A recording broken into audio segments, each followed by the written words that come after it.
Amém. Quem é Jesus? Abra sua Bíblia em João, capítulo 1.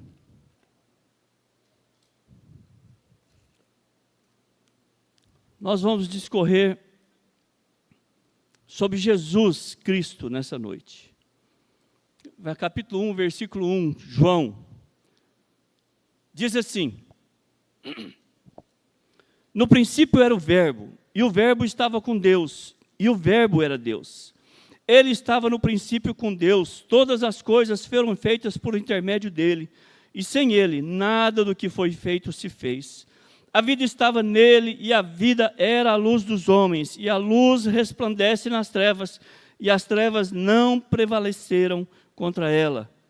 Finalzinho do versículo 12 diz assim, 13: E o Verbo se fez carne e habitou entre nós, cheio de graça e de verdade, e vimos a sua glória, glória como do unigênito do Pai.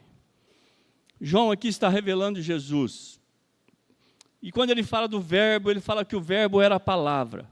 Nós só tínhamos Jesus pela palavra, pelas promessas da palavra de Deus. E ele fala assim, agora a palavra se fez carne e habitou entre nós. Jesus de Nazaré.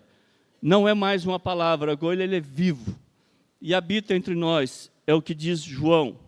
Abra sua Bíblia lá em Hebreus 1. Hebreus 1.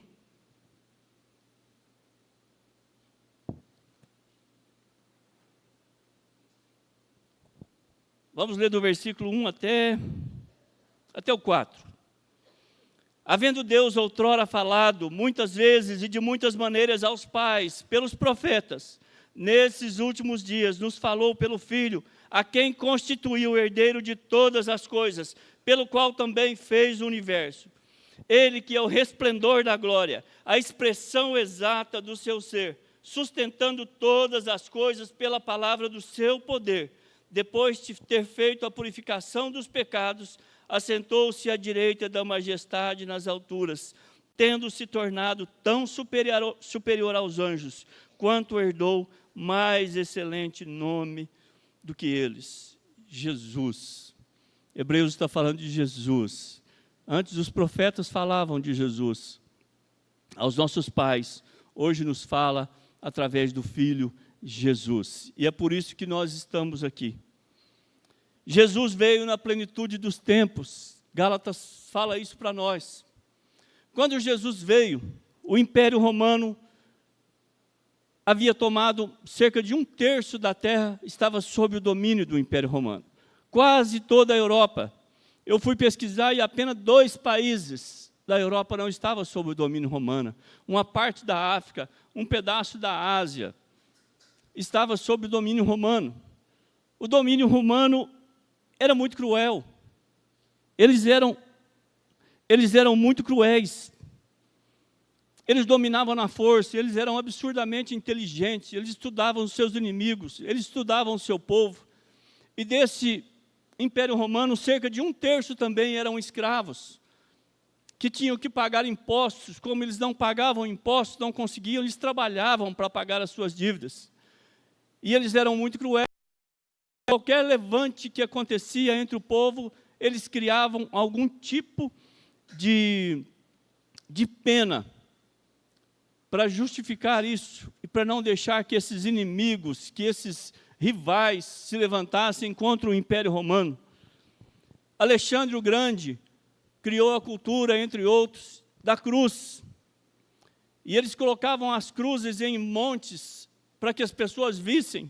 Eles colocavam as cruzes na beira da estrada, e diz a história que havia cidades que haviam quilômetros de cruz na beira das estradas, com pessoas, para que as pessoas se sentissem intimidadas, com medo de se levantar contra o Império Romano. Eles matavam as pessoas nas arenas, eles lançavam os cristãos que começaram a se levantar nas arenas. Alguns eles passavam sangue de ovelhas no seu corpo e jogavam nas arenas, e os leões ferozes comiam, e era um show, um espetáculo, comerem os cristãos daquela época, porque os cristãos, eles não aceitavam César como seu rei, como seu imperador, mas eles só aceitavam a Deus como seu soberano Senhor. e aqueles que não negavam morriam. Eles eram cruéis. A cruz era um sinal de medo, de vergonha, de terror. Era um sinal de morte. Era um sinal de que você ia dar um vexame para a sua família, se você morresse numa cruz. E Jesus, o apóstolo Paulo diz que ele veio na plenitude dos tempos. O Império Romano foi a plenitude dos tempos? Não. A plenitude dos tempos foi quando Jesus esteve aqui. Foi o ápice da história. A história nunca mais foi a mesma depois que Jesus passou por aqui. Então, Jesus era a plenitude dos tempos, é a plenitude dos tempos, não o Império Romano. Jesus veio nessa época. Deus tinha um plano, que era a redenção do seu povo, que começou lá no Velho Testamento, lá em Gênesis. E esse plano estava partindo para a sua concretização, que era arrumar um Redentor. E Jesus foi enviado. Se você quiser ver um pouco mais sobre a redenção, você lê 2 Coríntios, capítulo 5, você vai ver a redenção em Cristo ali. Mas eu quero falar nessa noite sobre a humanidade de Jesus. Quem é Jesus? Quem é Jesus? Eu quero falar do seu preço, da sua dor. Hoje de manhã o Davi falou assim que a graça é de graça, mas foi pago um alto preço para que você tivesse a graça de graça. Nossos filhos veem a comida na mesa e eles não sabem quanto custa a comida. É de graça, não é? Mas alguém pagou por ela. E às vezes, muitas vezes, nós acordamos de madrugada, 2, 3, 4 da manhã. Quem aqui já virou noites trabalhando, viajando? E os meninos nem sabem disso, mas a comida está ali. Nós também temos a graça do Senhor hoje aqui, num ambiente tão agradável, um ar-condicionado, tão tranquilo, tão gostoso. E às vezes a gente não valoriza isso da forma que a gente devia, mas essa graça foi paga, e foi paga com um alto preço que Deus pagou por nós. Você já imaginou, já pensou, e eu já pensei sobre isso, se Jesus falhasse? Se Jesus falhasse, nós não teríamos história, nós não estaríamos aqui, nós não teríamos motivo da nossa fé, nós estaríamos perdidos se Jesus falhasse. Mas nós sabemos o final do filme, e a Bíblia diz que ele não falhou.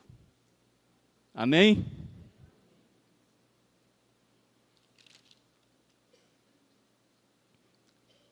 As provas mais difíceis que Jesus passou como humano, eu acho que foi a tentação do deserto. Quando Jesus foi levado ao deserto, e a Bíblia diz que ele ficou 40 dias e 40 noites sem comer, e o diabo avançou sobre ele com tentações grandiosas, que poderia encher a vaidade de qualquer um, mas ela não conseguiu tomar o nosso Senhor. Nosso Senhor estava totalmente voltado a uma missão, e ele não podia falhar, e ele não falhou.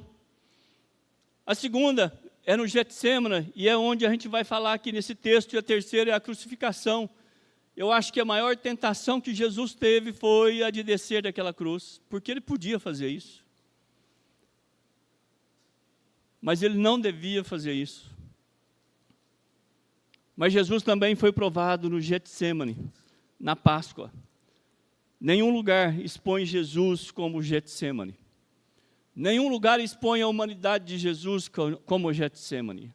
A dor expõe as nossas humanidades, os nossos medos, as nossas fraquezas, os nossos temores, as nossas vaidades. O medo nos coloca onde a gente deve estar.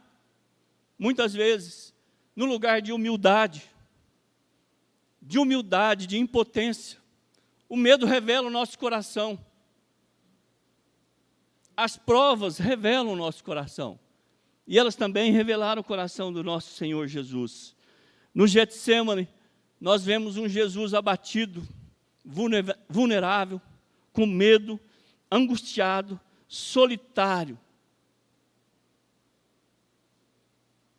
No Getsêmani, nós vamos ver um Jesus assim. Como dizia o José Fernandes, Quem é antigo aqui faz assim. Lembra do José Fernandes? Gente, essa igreja está velha, hein? Muita gente aí rodada já. Velha nada, né? Experiente. José Fernandes, eu lembro de uma quarta-feira ele pregando aqui, que ele fala assim, que os demônios de todas as regiões se afluíam para a Judéia, para onde Jesus estava, para pesar sobre Jesus, para provar Jesus, para atrapalhar Jesus, para desafiar Jesus, para tentar tirar o foco de Jesus. E nós vemos, abre Mateus 15, 30, abre aí para mim, 15, 30 e 31, e nós vemos Jesus se desvencilhando de tudo isso. Fala assim, e vieram a ele muitas multidões, trazendo consigo coxos, aleijados, cegos, mudos, e outros muitos, e os largaram junto aos pés de Jesus. E ele os curou. E se você voltar um pouquinho atrás, aí uma página atrás, fala que Jesus, eles levaram muitos a Jesus, e fala assim, Jesus a todos os curou. Aqueles que tocavam em Jesus eram curados. Aqueles que olhavam para Jesus eram curados. Jesus, mesmo todos pesando sobre Jesus, tentando provar Jesus, aumentando ainda mais o seu peso, a sua cruz, o seu desafio, Jesus os curava, Jesus os abençoava e Jesus continuava a sua missão. Os evangelhos relatam muito sobre isso. Eu vou falar algumas coisas aqui, depois nós vamos abrir, se você quiser abrir a sua Bíblia em João 12, deixa ela aberta ali, porque é ali que nós vamos navegar aqui nessa noite. Eu gostaria que você estivesse muito atento, muito, para não se perder. João 12. Mateus, quando fala do Getsêmani, Mateus, Marcos e Lucas, fala que havia um plano para tirar a vida de Jesus. Depois, se você quiser ver, Mateus capítulo 26, é só um capítulo em Mateus, fala do Getsêmani. Mateus e Marcos fala que ele foi ungido em Betânia. Mateus, Marcos e Lucas fala de uma Páscoa que estava sendo preparada. Mateus, Marcos e Lucas fala da ceia. Mateus, Marcos e Lucas fala que eles foram orar, Jesus foi orar e levou consigo Pedro, Tiago e João. Jesus se afastou para orar e levou eles com eles com ele. Mateus diz assim que Jesus muito se entristeceu, angustiou, que a sua alma estava profundamente triste. Jesus disse assim, segundo Mateus, meu Pai, se possível, passa de mim esse cálice. Orou 3 vezes. E ele disse assim, o espírito está pronto, mas a carne é fraca. E quando ele desce, os discípulos estão dormindo.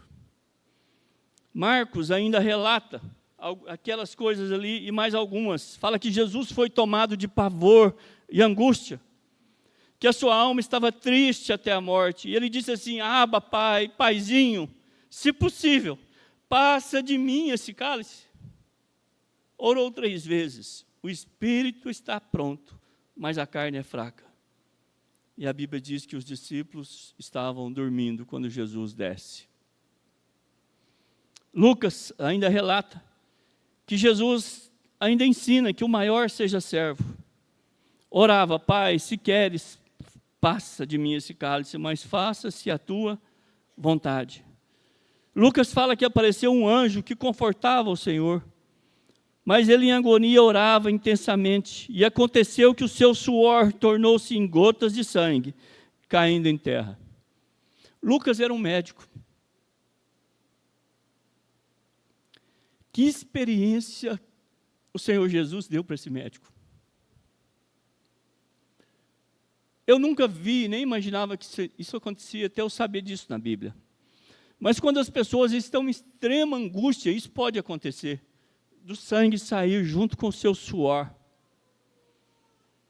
E Lucas, como médico, teve essa experiência linda, terrível, mas linda. Ele relata nos seus fatos que o Senhor transpirava tanto sangue que as gotas caíam na terra. Jesus estava em profunda angústia. Não fique pensando que Ele não sabe da sua dor, que Ele não sente o que você sente no luto, que Ele não sente o que você sente numa perca, numa dor, numa separação, numa morte. Ele sabe o que você passa. Ele passou por isso. Nós vamos ler aqui em João 12. E eu quero que você navegue comigo, porque eu não vou ler um capítulo ou outro. Eu vou andar aqui em algumas cenas. João gasta 7 capítulos para falar do Getsêmani, da última semana. João não se atém a um pequeno detalhe, a sua dor. Se você for ler lá, João não vai detalhar nada da angústia de Jesus. Ele não vai detalhar nada lá no final dessas dores, do que Jesus fez, de transpirar sangue, das suas últimas palavras. Não, João estava atento a outras coisas, o olhar dele era outro. Ele olhava a beleza de Jesus num todo. Ele não queria passar uma mensagem pesada, mas uma mensagem alegre, profunda, boa, de Jesus, que nós podemos carregar hoje, você pode carregar hoje, nós carregamos hoje essa mensagem de ânimo que Jesus deixou. 6 dias antes da Páscoa. A Páscoa começava na sexta, era uma festa, sexta, sábado e domingo. Então, no domingo anterior, João começa a relatar que aquela última semana de Jesus aconteceu algumas coisas.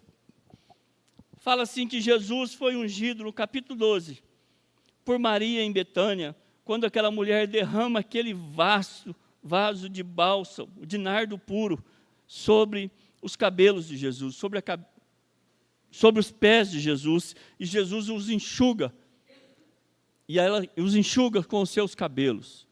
Que rolo que eu fiz aqui, né? Vamos recapitular. Ela derrama, lava os pés de Jesus com nardo, aquele perfume caro, e ela vem com os seus cabelos e enxuga aquele perfume.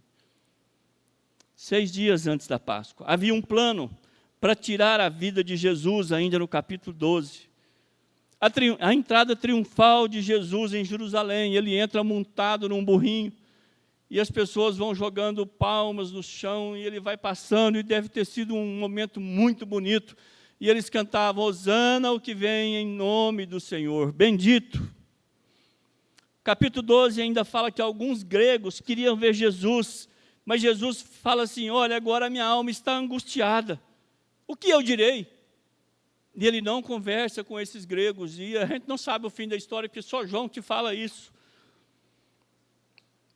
Jesus, no capítulo 12, no versículo 44, João fala que ele faz um resumo do seu ensino. Ele diz assim, quem crê em mim, não em mim, mas naquele que me enviou, e quem me vê a mim, vê aquele que me enviou. Eu vim como a luz para o mundo, a fim de que todo aquele que crê em mim não pereça nas trevas. Se alguém ouvir as minhas palavras e não as guardar, eu não o julgo, porque eu não vim para julgar o mundo, mas sim para salvá-lo. Capítulo 13, Jesus lava os pés dos seus discípulos, e é uma lição de humildade. Capítulo 13, versículo 14, diz assim, ora, se eu sendo o Senhor, mestre, vos lavei os pés, também vós deveis lavar os pés uns dos outros, porque eu vos dei o exemplo, para que como eu fiz, façais vós também. Jesus estava sendo levado ao matadouro, e ele estava ensinando os seus discípulos uma lição de humildade. Quem é esse? Quem é Jesus? Fala ainda em João capítulo 13 que o traidor é indicado. Jesus dá um novo mandamento, capítulo 13, versículo 34, diz assim, novo mandamento vos dou, que ameis uns aos outros, assim como eu vos amei, e que também vós ameis uns aos outros. Nisto conhecerão todos que sois meus discípulos, se tiverdes amor uns pelos outros. Versículo 14, versículo 1. Jesus conforta os seus discípulos. Ele é que precisava ser confortado, mas Jesus tem as palavras de vida. E ele conforta os seus discípulos. Ele diz assim, não se turbe o vosso coração. Credes em Deus, crede também em mim. Na casa de meu pai há muitas moradas, se assim não fora, eu vou-lhe teria dito, pois vou preparar-vos lugar. E quando eu for e vos preparar lugar, voltarei e vos receberei para mim mesmo, para que onde eu estou, estejai vós também. e vós sabeis o caminho para onde eu vou. Jesus promete para eles o Consolador. E no versículo 15 do capítulo 18, do capítulo 14, ele diz assim: não vos deixarei órfãos, voltarei para vós outros. Ainda por um pouco o mundo não me verá mais, vós, porém, me vereis, porque eu vivo e vós também viverei. Aquele que tem os meus mandamentos e os guardas, esse é o que me ama. Aquele que me ama será amado por meu Pai, e eu também o amarei, e me manifestarei a ele. Mas o Consolador, versículo 26, o Espírito Santo, a quem o Pai enviará em meu nome, esse vos ensinará todas as coisas, e vos fará lembrar de tudo. Deixo-vos a minha paz vos dou. Eu não vou-la dou como o mundo a dá. Não se turbe o vosso coração, nem se atemorize. Capítulo 15, Jesus ensinando ainda diz assim: eu sou a videira e vós sois os ramos. Se permaneceis em mim, vocês vão dar muito fruto. Versículo 12 do capítulo 15. O meu mandamento é este, que vos ameis uns aos outros, assim como eu vos amei. Ninguém tem maior amor do que este, de dar a própria vida em favor dos seus amigos. Vós sois meus amigos, se fazeis o que eu vos mando. Capítulo 16 fala do Espírito Santo, a missão do Consolador. Capítulo 16, versículo 13. Jesus, ao invés dessa semana estar chorando, reclamando das suas dores, ele está ensinando os seus discípulos, ele está fortalecendo o coração deles, ele está cumprindo as suas promessas, ele está enviando o Espírito Santo. Ele diz assim: quando vier, porém, o Espírito da verdade, ele vos guiará a toda a verdade, porém não falará por si mesmo, mas dirá tudo quanto tiver ouvido, e vos anunciará as coisas que hão de vir. Eles serão guiados pelo Espírito Santo e pela palavra. Capítulo 17, Jesus faz a oração sacerdotal, e ele exalta o Pai. 17, versículo 3, e a vida eterna é esta, que te conheçam a ti, o único Deus verdadeiro, e a Jesus Cristo, a quem enviaste. Versículo 9, e é por eles que eu rogo, por mim, por você, por nós, e é por eles que eu rogo. Não rogo pelo mundo, porque aqueles que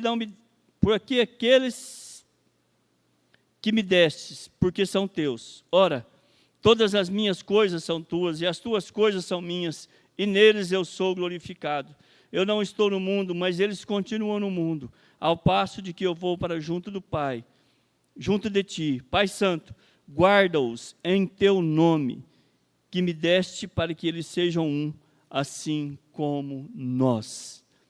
Versículo 15, não peço que os tire do mundo, mas sim que os guardes do mal. Pai, santifica-os na verdade. O Senhor Jesus estava falando para nós, falando para mim e para você. Nos seus últimos dias, ele não estava pensando nele, mas ele pensava em mim, ele pensava em você, ele pensava em nós. Dá até uma canção, não dá? Capítulo 18. E nós vamos ler o capítulo 18. Jesus no Getsêmani. Preste atenção que João não relata as dores de Jesus aqui. Ele diz assim: tendo Jesus dito essas palavras, saiu juntamente com os seus discípulos para o outro lado do ribeiro Cedron, onde havia um jardim, e aí entrou com eles, e Judas, o traidor, também conhecia aquele lugar, porque Jesus ali esteve muitas vezes com os seus discípulos. Tendo, pois, Judas recebido a escolta e dos principais sacerdotes e dos fariseus, alguns guardas, chegou a este lugar com lanternas, tochas e armas. Sabendo, pois, Jesus todas as coisas que sobre ele havia de vir, adiantou-se e perguntou-os: a quem buscais? Responderam-lhe: a Jesus, o Nazareno. Então Jesus lhe disse: sou eu. Ora, Judas o traidor estava também com eles. Quando, pois, Jesus lhe disse: sou eu, recuaram e caíram por terra. Jesus de novo lhe perguntou: a quem buscais? Responderam: a Jesus o Nazareno. Então lhe disse Jesus: vós já declarais que sou eu. Se é a mim, pois, que buscai, deixai estes ir. Só até aqui. João fala que naquele momento que Jesus estava orando, e ele estava angustiado, ele não relata isso, mas ele relata que depois daquilo, vieram os soldados prender Jesus. Querido, foi pago um alto preço.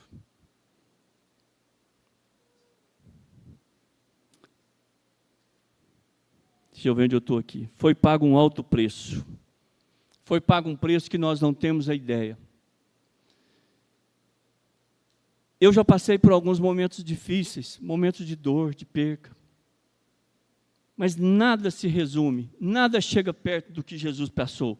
Porque Jesus carregava sobre suas costas os pecados do mundo inteiro, inclusive os meus e os seus. Jesus estava carregando toda a dor do mundo inteiro. Se você quiser ler um pouco mais sobre isso, você lê lá em Isaías 53. Fala que ele foi traspassado pelas nossas dores, que ele foi moído naquela cruz pela minha e pela sua culpa. Não pela culpa dele, mas pela nossa culpa. Quem é esse que desde o início da criação a Bíblia aponta para ele? Quem é Jesus? Se você abrir lá no Gênesis, você vai ver Jesus lá em Gênesis, e a Bíblia diz que viria um que iria pisar sobre a cabeça da serpente. Era Jesus. Lá em Gênesis ainda, na criação, fala que eles estavam todos juntos, o Pai, o Filho e o Espírito Santo.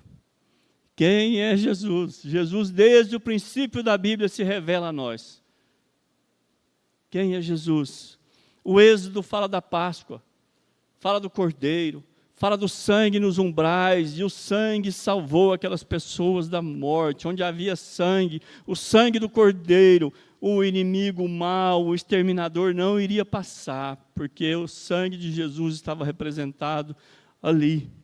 Abraão, ele oferece o seu filho, e Deus prepara um cordeiro para dizer o seguinte: você não precisa morrer, mas o meu cordeiro vai morrer no seu lugar.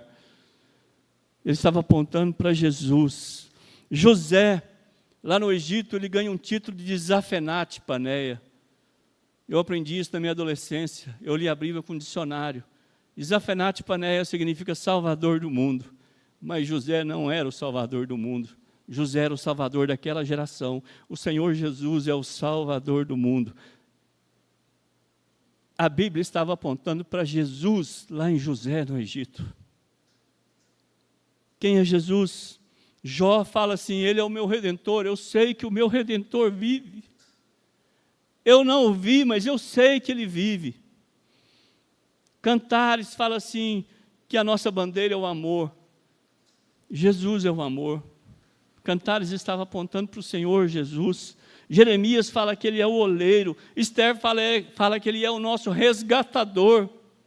Ele pagou o preço por nós, assim como pagou por Esther. Isaías fala que ele é maravilhoso, conselheiro, Deus forte, Pai da eternidade e príncipe da paz. Isaías ainda fala que ele é o servo sofredor. Ah, queridos, a Bíblia está apontando para Jesus, não é para mim, não é para você, mas para Jesus desde o começo. Malaquias fala que ele é o sol da justiça, e João Batista fala assim: eis o Cordeiro de Deus que tira o pecado do mundo. Jesus. Quem é esse que a história gira em torno dele? Quem é esse que desde o princípio Deus começa a revelá-lo para nós? Quem é esse que mesmo escondido é o que leva todas as pessoas pela fé a seguirem a Jesus, a andarem na sua palavra, na sua presença? Quem é esse que a história gira em torno dele, desde o princípio até o fim dos tempos? A cruz não foi o fim. A cruz, quando era um sinal de vergonha, a cruz era um sinal de medo, mas agora a cruz é um sinal de vitória, é um sinal de glória. Nós carregamos a cruz em crucifixos, nós vimos nas portas das igrejas, em entradas de cidades, em bandeiras de países. A cruz agora é sinal de vitória, não é mais sinal de medo, não é sinal de derrota, porque Jesus venceu na cruz. Amém? Dá um amém aí, meu irmão, me ajuda. Me ajuda. Nós precisamos ter mais entusiasmo com algumas coisas. Jesus pagou um preço por mim e por você, está pago. Não há salvação em nenhum outro nome. Jesus é o pilar da igreja. Se nós estamos aqui é porque Jesus venceu. Todas as igrejas que testemunham de Jesus, que clamam o seu nome ao redor do mundo, é porque ele venceu. Se Jesus não tivesse vencido, nós não estaríamos reunidos aqui. Jesus é a inspiração das artes, as grandes, as melhores, as mais bonitas artes, entre elas uma boa maioria são referentes a Jesus, a ceia, a Cristo, a memórias. Muitas delas se referem a Jesus. A música, não há nada tão cantado no mundo quanto Jesus. Você sabia disso? Todas as igrejas no Brasil e no mundo hoje cantaram para Jesus. Não há nada no mundo tão cantado como Jesus. Não há nenhum livro no mundo tão lido como a Bíblia. Não existe ninguém que se escreveram tantos livros quanto a Jesus. Só nesse início de século, diz, eu não sei se o Hernandes, quem foi que disse, eu vi numa palestra, ele falou que mais de 100 livros já foram escritos só sobre Jesus, nesse início de séculos. Nunca se escreveu tanto sobre Jesus, como nos últimos dias. É o centro da história. A história vai até Jesus, começa de novo, e nós vivemos hoje o ano 2025, depois de Jesus. O que foi antes, foi antes. O que foi depois, foi depois. Nós vivemos a história. Milhares de templos no mundo inteiro são lugares onde Jesus é cultuado. Milhares e milhares, mais de 3 bilhões de pessoas cultuam o Messias. Toda a cultura ocidental, se nós vivemos a liberdade, se as mulheres saem na rua com as roupas que querem, expostas, se os homossexuais fazem os seus desfiles, se eles têm os seus direitos, se elas têm, se nós vivemos num país livre, gostando ou não gostando disso ou daquilo, é porque Jesus deu liberdade. Nós vivemos na cultura ocidental, e essa cultura revela isso. Onde não tem Jesus, não há liberdade. Tudo isso influenciado por ele, o Messias, Jesus de Nazaré, o carpinteiro, que nasceu lá na empoeirada Judéia, há muitos anos atrás, numa humilde manjedoura. Quem é Jesus? Agora nós conhecemos Jesus de uma forma totalmente diferente. Quando eu comecei aqui, nós estávamos vendo aquele homem angustiado, sofredor. Mas agora a Bíblia fala que ele é o alfa e o ômega. Ele é o Cordeiro de Deus, ele é o Messias, ele é o Verbo vivo, ele é a videira verdadeira, é o bom pastor, é a luz do mundo, é o nosso advogado fiel, é juiz, salvador, pão da vida, água viva, caminho, verdade, vida, sumo sacerdote, leão de Judá, ressurreição e vida, estrela da manhã, rei dos reis, senhor dos senhores e muitos outros. Amém? Agora nós conhecemos ele com esse monte de títulos bons, porque ele venceu naquela cruz por mim e por você. Quem é Jesus? João em Apocalipse, eu quero ler lá. Abra sua Bíblia, Apocalipse capítulo 1, e nós estamos quase encerrando. Apocalipse capítulo 1. João ainda foi levado em espírito aos últimos dias. E João teve uma revelação que mais ninguém teve. Ele foi levado ao dia do Senhor. Ele viu os céus dos céus. Ele viu coisas que ele falou, eu não posso revelar tudo, porque vocês não são capazes de absorver tudo isso. Ele foi levado a uma dimensão superior. Deus falou, olha, vem comigo aqui e você vai contar um pouco do que vai acontecer lá adiante. E nós estamos vendo aqui Apocalipse 1, de 10 a 18, diz assim: achei-me em espírito no dia do Senhor, e ouvi por detrás de mim grande voz e como de trombeta, dizendo: o que vês escreve em livro e manda às 7 igrejas, Éfeso, Esmirna, Pérgamo, Tiatira, Sardes, Filadélfia e Laodiceia.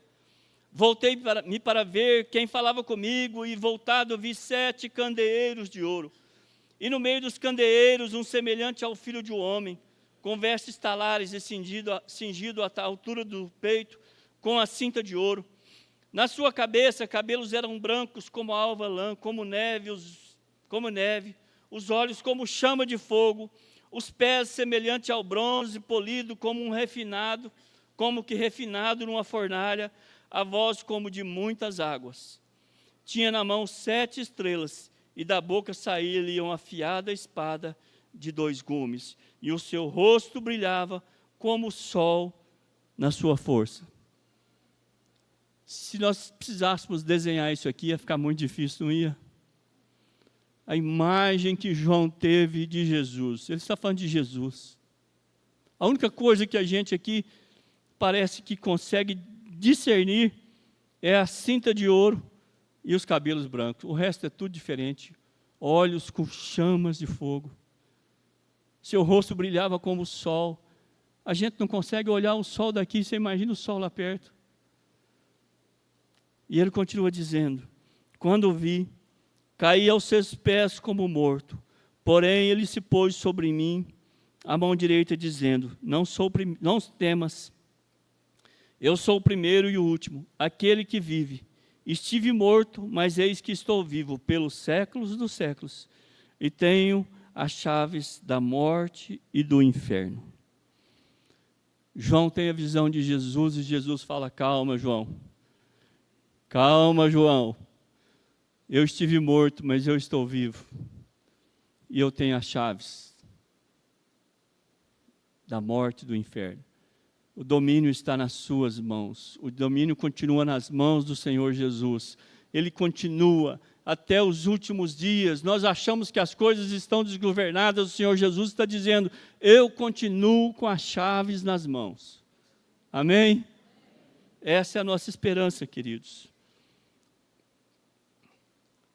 João tem a visão de Jesus glorificado. E agora, João está passando por uma angústia, porque ele vê o livro da vida, e ele vê um livro, e os anjos dizem assim: olha, ninguém é apto para abrir esse livro. Vamos ver lá, Apocalipse 5. Apocalipse 5.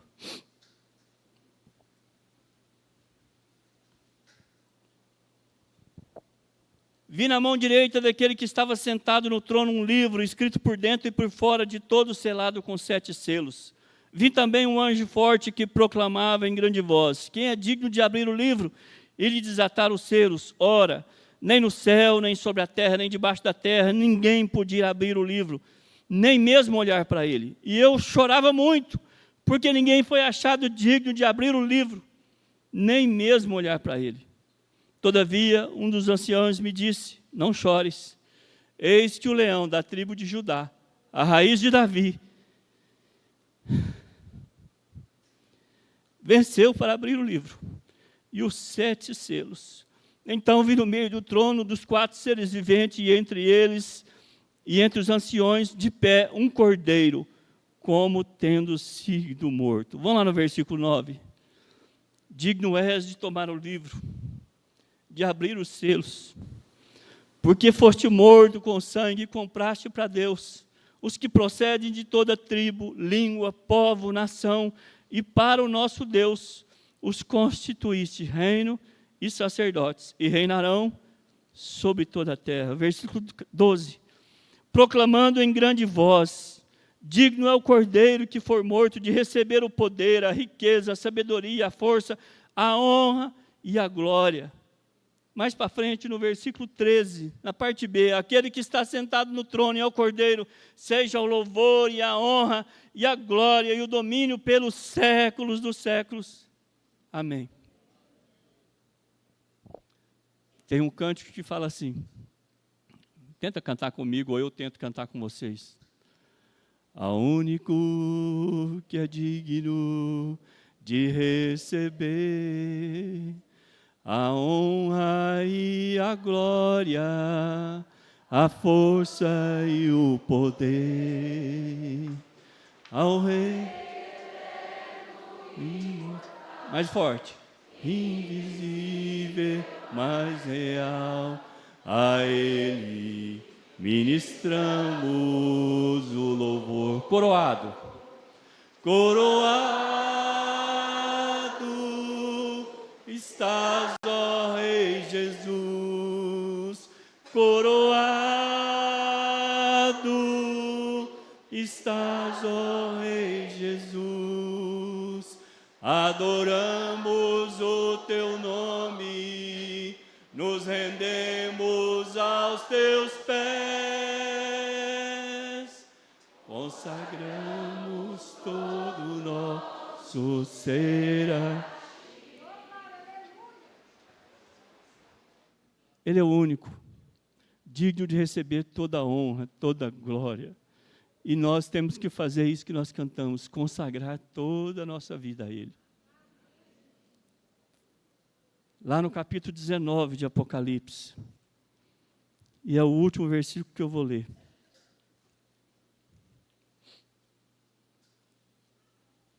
Da visão de João. Versículo 16, ele diz assim: e tem no seu manto e na sua coxa um nome escrito, Rei dos Reis e Senhor dos Senhores. Para quem não gosta de tatuagem, eu não gosto, mas Jesus vai vir tatuado na sua coxa. Escrito assim, Rei dos Reis e Senhor dos Senhores. Vocês imaginam essa visão de João? Essa visão de João. Sabe, queridos, desde o início, eu estou falando sobre Jesus, mas a sensação que eu tenho é que eu fui muito raso aqui. Falar de Jesus é muito mais do que isso. Eu fui muito raso. Por mais que a gente mergulhe nas palavras, no Evangelho, eu fui muito raso. Jesus é muito mais do que isso. Jesus é o meu Salvador. Jesus é o meu Senhor. Jesus é aquele que morreu por mim. Jesus é aquele que olha por mim, que vela por mim. Sabe, queridos, às vezes a gente acha que presta um culto para Deus valoroso, mas tudo que a gente faz é muito raso, perto do que Jesus fez por nós. E continua fazendo, porque o sacrifício dele continua valendo, até a eternidade. E eu gostaria de fazer 2 desafios para você nessa noite. O primeiro é que você saia daqui com a convicção de quem é Jesus.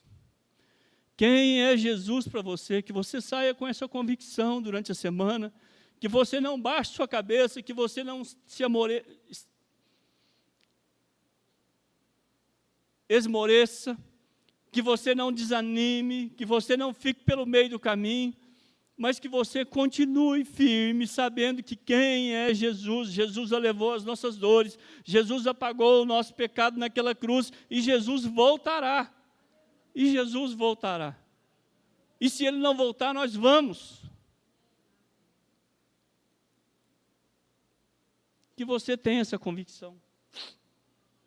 Agora, se você ainda não entendeu quem é Jesus, se você não entregou a sua vida para Ele, eu quero fazer um desafio para você, preste atenção. Rejeitar o Senhor é morrer. Rejeitar o Senhor é selar a sua sentença de eternidade, longe da presença de Deus. Rejeitar ao Senhor é receber o castigo. Rejeitar ao Senhor é dizer não por tudo aquilo que Jesus fez por você, sem você merecer, sem eu merecer, sem nós merecermos. Rejeitar ao Senhor é dizer, Senhor, eu não aceito o seu sacrifício por mim. Senhor, eu não aceito o seu perdão. É negar a Jesus. E eu quero dizer para você nessa noite, não rejeite o Senhor. Rejeitar o Senhor é morrer eternamente. Sabe, queridos, quando a gente está na beira de um caixão, a gente tem a noção da morte. É uma sensação do nunca mais. Nunca mais um abraço, nunca mais um sorriso, nunca mais um gesto, nunca mais poder pedir perdão, ou receber perdão. Rejeitar a Jesus é estar dentro do caixão. É não poder fazer mais nada. Quero chamar os meninos aqui, o louvor, para a gente cantar uma última música. Em contrapartida, receber a Jesus é viver. Não rejeite o Senhor. Abra o seu coração. Para de brincar com coisa séria. Para de fazer de conta que você não sabe, que você não entendeu, que você não sabe para onde está indo. Sabe, muitas vezes a gente enterra pessoas que a gente quer melhorar ela, mas a gente sabe para onde está indo. Rejeitar ao Senhor é falar assim: Senhor, eu sei para onde estou indo e eu não quero ir com o Senhor. Todo aquele que receber, recebe a vida eterna. Nós vamos cantar essa música e eu quero fazer uma oração com você. No finalzinho. Essa música é o Salmo, Isaías 53. Nós cantamos hoje de manhã. Vamos lá?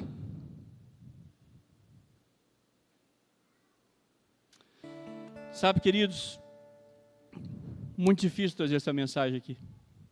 Eu trouxe ela na escola dominical o ano passado, né? O ano passado. Mas eu senti, o dia que o pastor falou que eu ia pregar, eu senti o desejo, veio no meu coração, eu quero falar de Jesus. Falar de Jesus é tão sublime, é tão doce, porque Ele nos amou tanto que entregou a sua vida por mim e por você. Quem faria isso por nós? Quem faria isso por nós? Só Jesus.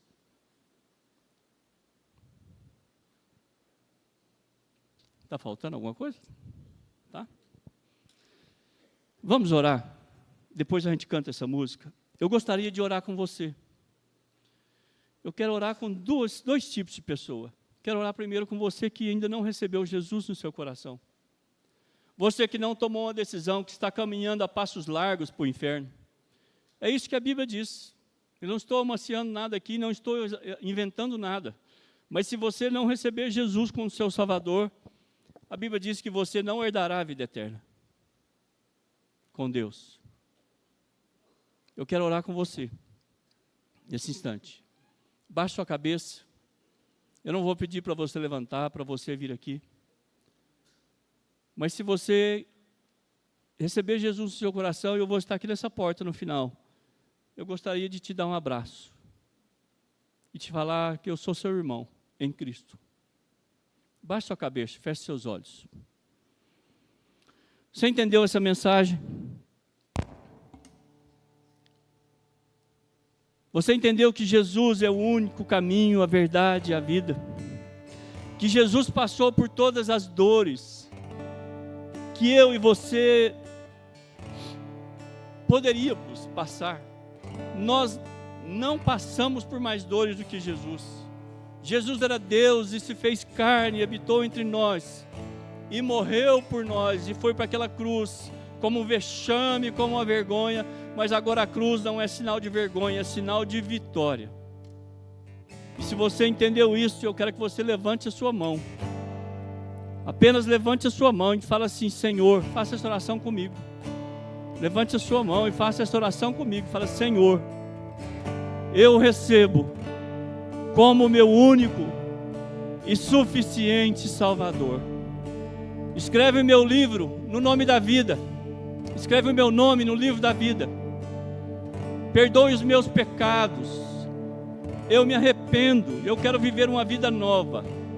Uma vida transformada por Cristo. Amém? E você que está precisando de mais convicção no seu coração. Se a sua fé está apagada. Se você está andando com passos trôpegos. Se você está andando devagar. Se a sua fé está quase definhando. Isso acontece conosco. Isso acontece conosco. Tem dias que a gente vem na igreja que a gente nem escuta. Eu eu quero que você levante a sua mão. E eu também quero orar com você.